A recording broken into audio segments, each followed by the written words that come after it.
Welcome, scholars. This is your Module 5 homework help video. I'm going to go through 6 or 7 of these questions for your Module 5 homework and see if I can get you guys started on using Excel to get some of your homework problems done. I'm just going to run through some of these. I'm going to actually work the examples just to keep it fair so that everybody has the same ones worked for them and I'm not doing anybody's homework. All right, so the first thing that we see for this problem is it says to find the sales tax and total cost of an espresso machine that costs $43.95 with an 8% tax. All right, so I have already set up some stuff here in Excel. Let's see, we had $43.95 at 8%. All right, so I have just labeled some things, even though it's homework. I found that when I don't label it, it takes me twice as long to figure out what my answers are and where to find the information that I need to enter into the homework. So I highly recommend some simple labels on these guys. All right, so I have my cost at $43.95 and then my tax. Some of you might be wondering, why did I put 0.08? When it says 8%, and the reason for that is because when we take our percent sign off, that means we are dividing by 0, and 8 divided by 0 is 0.08. So 0.08 is 8%. All right, so I need to know my tax. Well, the tax is, I'm using an equal sign here to have Excel do some math for me. It is 8% of, remember, of means to multiply, 43.95. All right, easy enough. Except what happened here is I was showing my formulas earlier because I deleted everything that had a formula. So when I showed my formulas, it didn't come off. That's all that was about. All right, so now I have my tax on this purchase, which seems awful low. I guess that's right though, right? 8%. All right. Uh-oh, what have I done now? 8% of that.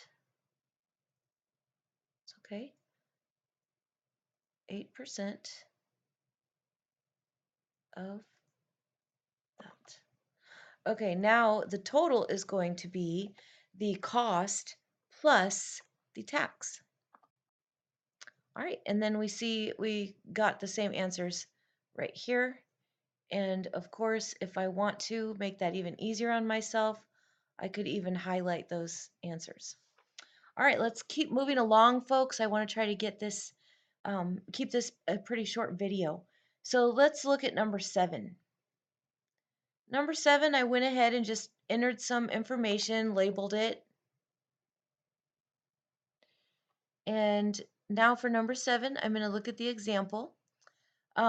It says that we are going to buy some stuff on a credit card, or not even on a credit card. We're just going to buy some stuff, and we have some possible coupons that we can use. So the first thing that I have to do is add up my costs. I bought 2 pair of jeans at 55 bucks each, according to the example. So that means the cost for the jeans, not that it really matters, but I did mean to put this 55 on the other side of the word each, or the abbreviation each. So the cost here is 2 times 55. My shoes, I also bought a pair of shoes for 35 bucks. And then I bought a sweater for 85 bucks. And I want to know the total of all this stuff. The question doesn't even ask me for the total of all of it, but I'm just going to go ahead and tally it up for a reason that you'll see here at the end. So now I get 50% off with a single item. So I want to point out right here that my jeans were $55 each. So if I get 50% off a single item, what was this? 50% off one item. And then this second coupon was going to be 25% off the total of the purchase. Is that right? Yes. Okay, looks like everything's good so far. So now I have 50% off a single item. Well, it looks like my jeans are the most expensive item, but they are not because that's 55 each. That's two pair of jeans. So my jeans and my sweater are going to stay the same. So I'm just going to cut and paste those over there. And then, I'm sorry, my jeans and my shoes. And then my sweater is going to be 50% off. So I need to calculate 50% of 85, right? That'll be my 50% off. I know that you guys can just do 85 divided by 2, but some of you, like this problem, like this question I'm doing up here is a 40% off.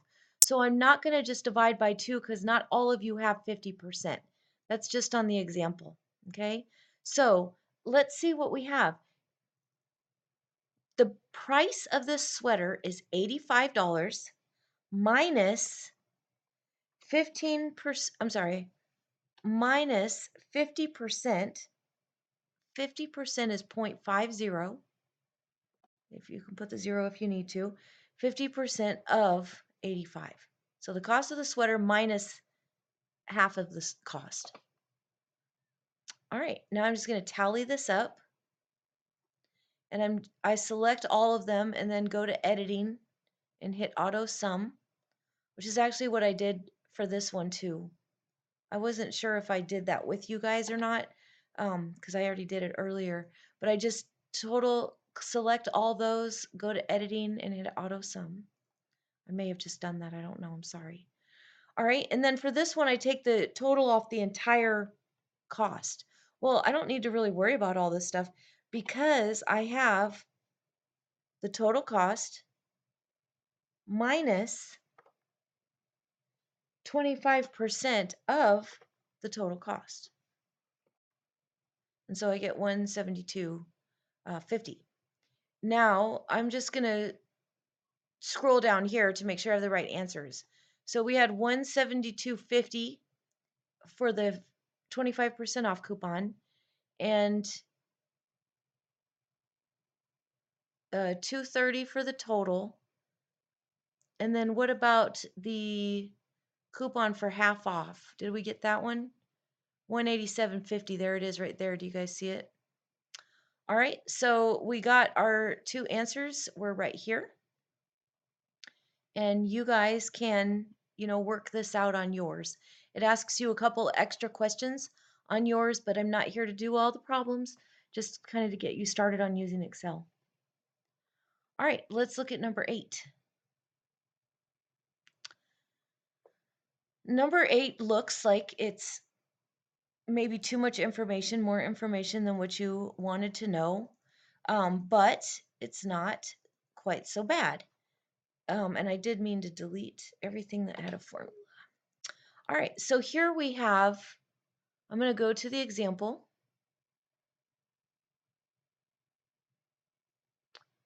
I'll actually go ahead and clear out all this information. And our example gives us, this is talking about a company is going to take 7.8% out of your salary and put it into a retirement fund for you. So 7.8% of whatever you make is going to be deducted from your check and put into a retirement fund. But then on top of that, additionally, the company is going to add 16% of your salary. Wow, this is awesome. The one that I did earlier, the people paid in 8.4% and the company paid in 9%. So this is a way better example than the one I had worked previously. All right, so here we start. Our starting salary is $4,100. The workers' cut is going to be 0.78%. Move it over twice. Sorry, that's 0.078. That's 7.8%. And then the company puts in 16%. So what's going to go into your fund? Well, into your fund goes well, I can actually say this differently. We're going to put in 7.8% of the amount you made plus 16% of your amount. So into your fund goes $9,758 for just your first year. And then they're going to be putting that in each year that you work for the company. And of course, hopefully you start off at 41 grand and hopefully you'll get some raises. So pretty nice retirement fund. All right, let's move on. Pretty good job to the next one. And that is going to be number 11. Number 11 had a lot involved. Let's see, where does it go to? Oh, just to interest. Okay. So number 11, I'll delete all this stuff. Go to my example. And let's see, what are they asking us to do? We have purchased a refrigerator for $1,240 and paid $100 at the time of purchase. So that's $100 down. And then paid off the rest in equal monthly payments over 1 year. How much was his monthly payment? All right, so here we have our cost, which is $1,240, our down payment, which is $100. Well, the principal amount that we need is going to be the cost minus the down payment, which gives us our principal. All right, let's see what else. What other information do they talk about here?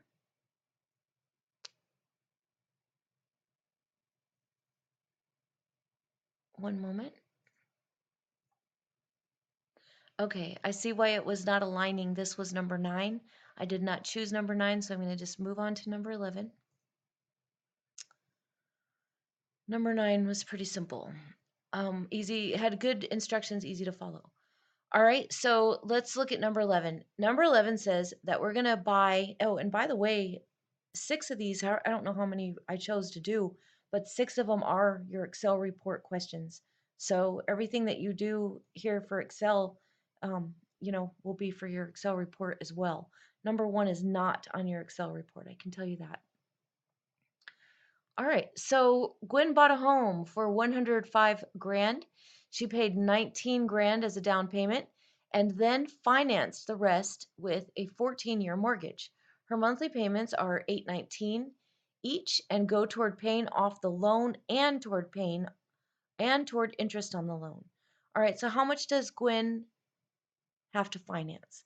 So we're going to put in the cost of the house, which is 105, 1, 2, 3 zeros. The down payment was 19, 1, 2, 3. So the principal amount is going to be the cost minus the down. So I'm just going to Control C. I'm going to copy that and put it right into the cell here. All right, how many months? Oh, actually, you guys, I do not want to do this. I'm sorry. I want to do the examples.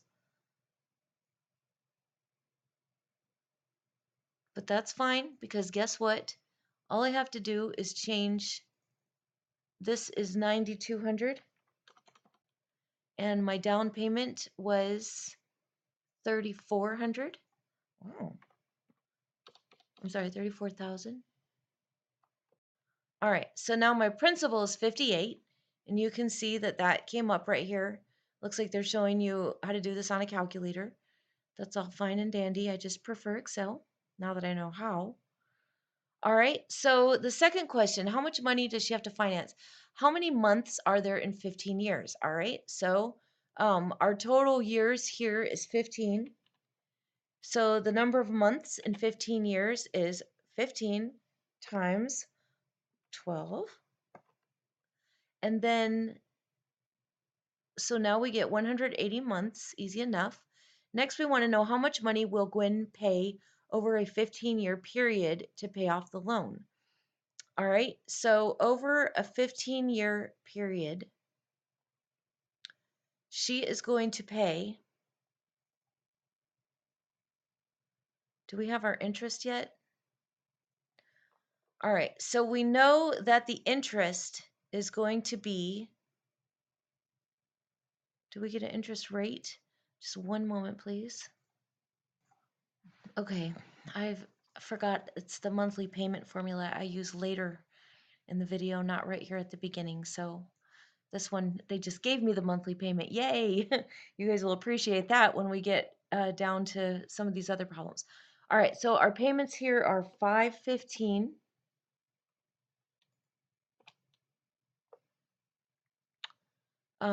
The payments are 515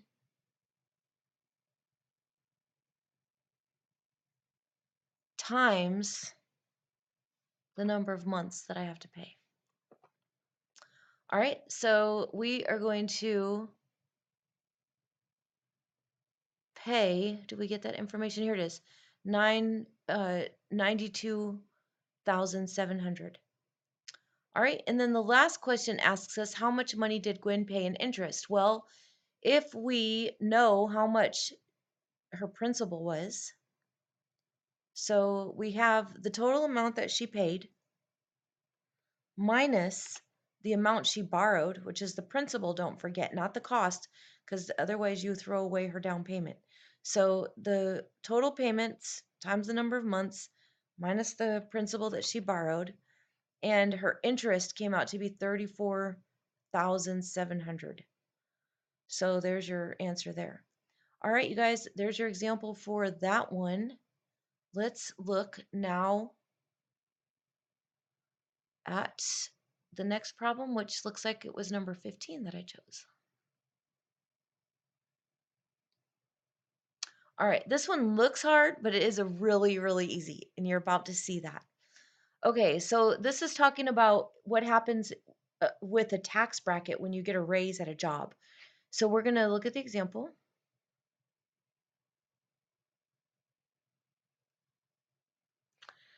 And what we learn here is that we have a job and our job makes 35,000 a year. And that puts us in a 15% federal tax bracket, which means that we pay about 20%, about 20% of our check is deducted. And then we get a raise. Our raise goes up to 37,400 and our tax bracket goes up to the 24%, where 24% gets deducted. So what we're going to do is we're going to look and see what this looks like when we do the calculations. So we're starting off here with our old paycheck, which was what, 35 grand? And that put us in about a 20% tax bracket, so that's still about the same amount I had there. And then our new job pays us 37,400 with a 24% tax bracket. All right, so now I want to know what is, well, let's see, what are the questions they're asking us? How much would you pay in taxes and how much would you have left before you got a raise? All right, so what I would pay in taxes would be 20% of 35 grand. And then what I would have left is my 35 grand minus what I paid in taxes. All right, and then I would do the exact same thing right here. My taxes would be 24% of 37,400. And then what I had left, I'm not really sure why why I left a space there. I don't know.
All right, Excel's giving me some corrections. I'm not sure what they are, but I usually just accept them and see if it works out. All right, so it says that I have a payment of 1,993.12. So let's see if that's what they came up with. If not, I'm going to have to pause the video and figure it out. Yay! $1,993.12. All right, so now we want the total. So we have to now figure out the total that we're going to pay. So we have 12 payments per year, right? Times 25 years times, and for this 25, I could select this here, times this number, the payments. All right, very nice. Hopefully that number is also going to be celebratory. 597,935. They have rounded it to 936. I'm not sure why. I'm sure it might say so somewhere. I don't know. So now they want to know the total interest paid.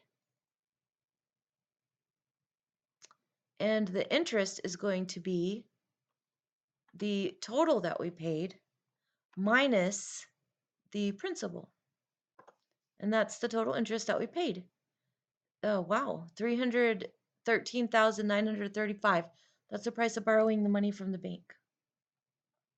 That's the price of having it now instead of later. But I know monthly payments are worth it. I would rather live in a house and make monthly payments and pay the extra money than live in my car for 20 years to save up the money to buy the house. So it's really a stuck between a rock and a hard place, isn't it? All right, now we're ready for number 33. I got a little ahead of myself last time, didn't I? I'm going to show you guys something that's pretty cool. I was actually going to do this for the whole video, but I thought, oh, that's not going to really work. So I'm just going to do it for this last problem. So for number 33, I have the example already worked out here for you guys. And this is going to be the case with all of these problems. I hope there's volume on all these on this whole video. Isn't that enough to make you want to cry? All right, so for this one, we are given some information. They give us a house that sells for $222,500, and it has a 4% down payment, and then a mortgage at 5% for 30 years. And then it's asking us, wow, so this is a whole different example than what I had before. So you guys might even have different examples than me, but that's okay because that means that I don't have to do anybody's homework problem for them. I can actually just show you with this example. I am going to go through and work the example with you to make sure you know, but I want to show you how easy this is. You can see this is my principal starting rate for the last problem that I worked, but the principal starting rate for this problem is different. So watch what's going to happen. Well, let's talk about the problem first. They give us a lot of information here. This information really confused me because I was trying to use this amount that the house sold for and then subtracting the 4% down payment, just like I did on the previous problem, and then doing calculations. But that was much more complicated than what they expected. Because they've already given me the mortgage value here and the monthly payment. So it's actually much simpler than the previous problem. They're showing us a different concept here. So they're asking us to find the interest for the first month by using the formula interest equals principal times rate times time. And we're going to let time be equal to 1 month, which is 1/12 of a year. If you guys didn't already read anywhere, time is always recorded in years. So here we have 1/12 of a year. And we're going to enter that value into the column. So let's see what we've got going here. Here I have the principal, the rate, the time, and then I used my formula here to do interest times rate times time. And that gave me the interest that I paid. And then I had my monthly payment given to me by the problem, which I'm going to change all these numbers here in a second. Theirs is $1,147.03. So this monthly payment is not a formula, it's just entered in there. So far, the only formulas here are these three and the principal payment. Everything else, well, these two, but we'll see this in just a second. All right, so then I have these three numbers, which are the principal payment is the monthly payment minus the interest, minus the monthly interest.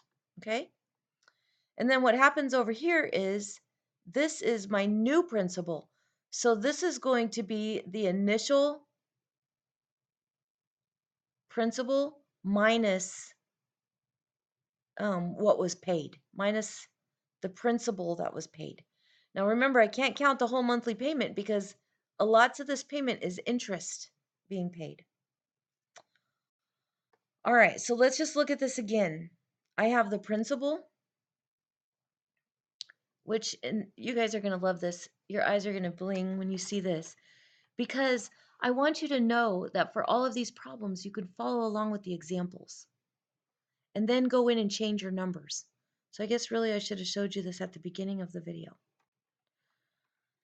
But here you have your principal is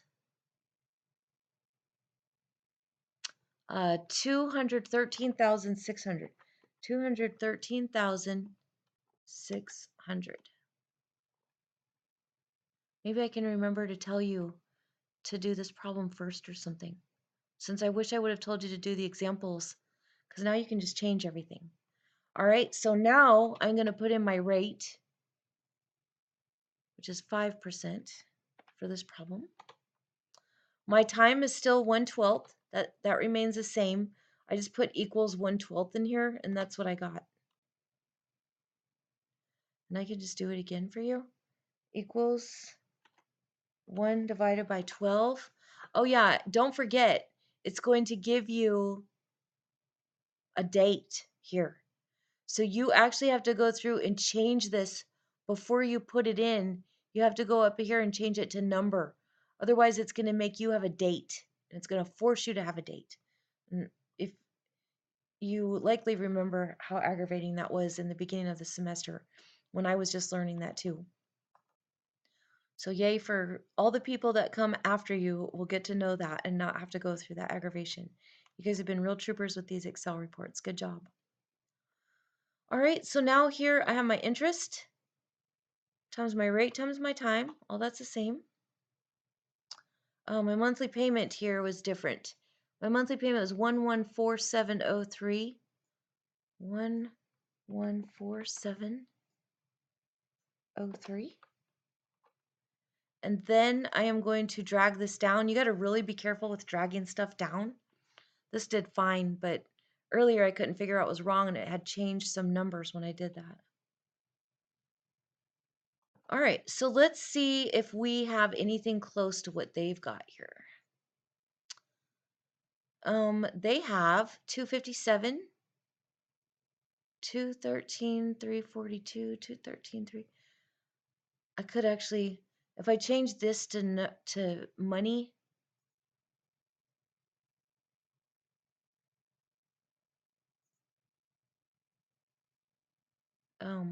currency. You can't just hit that money thing because it changes it to accounting information stuff that I have not learned. All right, so we have our initial amount, then we have our 213, 342, and then it goes again. We get our, let's see what's happened here. 1 second. Okay, I see what's wrong if you didn't. It was the fact that I had not put 5% here. All right, now it looks good. We have our 258.10, 213.084. Looking good, guys. All right, so hopefully you have, oh, I could have just flipped to the end and seen all of my numbers right there. Very nice. All right, so there we did a few problems. That was 3, 4, 5, 6, 7, 8. So 6 of those problems will be on your Excel report. Number 1 will not be one of them. So everything that you guys do on here will go toward your Excel report. So keep that in mind. All right, I will see you again next time. I hope this helped.